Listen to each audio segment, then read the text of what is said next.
ये है वो जगह जहां से मैं हर रोज आपसे मिलूंगा। आपने बिल्कुल सही पहचाना, मैं हूं आज तक के स्टूडियो में।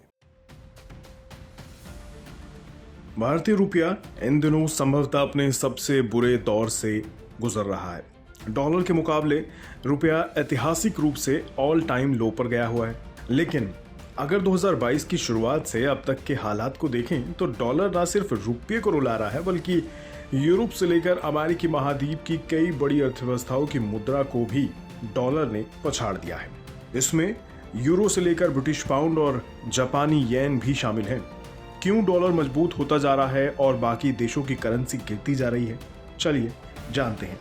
थोड़ा समय पीछे चलते हैं। पहले दिसंबर 2021 में $1 ₹74.50 के बराबर था।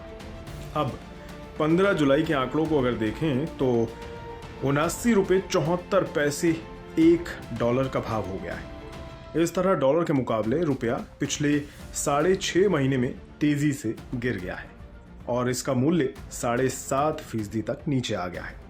रुपए का ये अब तक का सबसे निचला स्तर है। सरकारी सूत्रों के मुताबिक अगर आप सोच रहे हैं कि डॉलर की ये मजबूती सिर्फ रुपए के आगे चल रही है तो साल 2022 की शुरुआत से अब तक दुनिया की कई बड़ी अर्थव्यवस्थाओं के मुकाबले डॉलर तेजी से मजबूत हो चुका है। इसमें यूरोपीय देशों की मुद्रा यूरो, ब्रिटेन की पाउंड, जापान की येन, स्विट्जरलैंड की फ्रैंक, कनाडा की डॉलर और स्वीडन की क्रोना शामिल है। इन सब मुद्राओं के मुकाबले डॉलर इस साल अब तक 13% तक मजबूती हासिल कर चुका है। ऐसे में रुपए की इस कमजोरी को अलग थलग करके नहीं देखा जा सकता। अब सवाल ये उठता है कि क्यों डॉलर मजबूत होता जा रहा है, क्या कारण है इसके पीछे। दरअसल बीते कुछ समय में डॉलर को ये मजबूती निवेशकों के ज्यादा जोखिम लेने की आदत की वजह से मिली है। नहीं समझे? दरअसल भारत जैसी उभरती अर्थव्यवस्थाओं में 2020 और 21 के दौरान शेयर मार्केट ने जबरदस्त रिटर्न दिया है। ब्याज दरों के निचले स्तर पर रहने और डॉलर की पर्याप्त सप्लाई ने विदेशी निवेशकों के बीच जोखिम उठाने की धारणा को मजबूत किया है।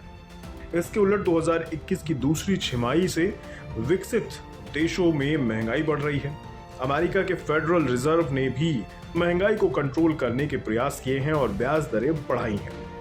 वहीं फरवरी में रूस यूक्रेन युद्ध शुरू होने के चलते तेल की कीमतों में बढ़ोतरी हो गई और वैश्विक स्तर पर अनिश्चितता दिखने लगी।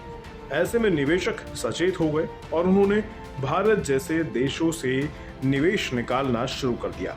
वहीं तेल महंगा होने से हमारा इंपोर्ट बिल बढ़ने लगा, जिससे डॉलर की डिमांड और बढ़ गई और आखिरकार रुपए के मुकाबले डॉलर में मजबूती देखने को मिली। उम्मीद है आप समझ ही गए होंगे कि अकेला रुपया डॉलर के आगे झुका नहीं है, बाकी करेंसी भी किस कदर डॉलर के आगे मजबूर है।